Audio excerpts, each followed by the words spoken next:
Ngjarje e rëndë përdhunonte vazhdimisht motrën e tij të mitur arrestohet në Gjermani vllai Moster. Një 26 vjeçar shtetas hollandez i lindur në Somali, i shpallur në kërkim nga autoritetet britanike për akuza të rënda penale, është arrestuar në aeroportin e Frankfurtit në Gjermani. Sipas Policisë Federale Gjermane, arrestimi u krye menjëherë pas mbërritjes së tij nga një fluturim ndërkontinental nga Addis Ababa, Etiopi. I dyshuar ishte në kërkim ndërkombëtar nga Mbretëria e Bashkuar që prej dhjetorit vitit 2023. Autoritetet britanike akuzojnë 26 vjeçarin për përdhunime të përsëritura ndaj motrës së tij, e cila në kohën e ngjarjeve ishte 13 vjeç. Sipas hetimeve, veprat penale dyshohet se kanë ndodhur gjatë vitit 2020 në periudhën kur ai jetonte në Britani.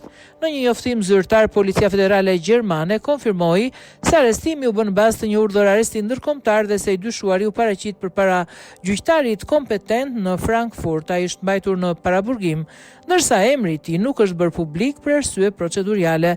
Autoritetet gjermane sqarojnë se procesi i ekstradimit drejt Mbretërisë së Bashkuar mund të zgjas nga 10 deri në 60 ditë, pasi arrestuari ka të drejtën ligjore të kundërshtojë ekstradimin. Hetimet vijojnë ndërsa autoritetet britanike pritet të ndjekin procedurat për kthimin e tij në Mbretërinë e Bashkuar për t'u përballur me drejtësinë.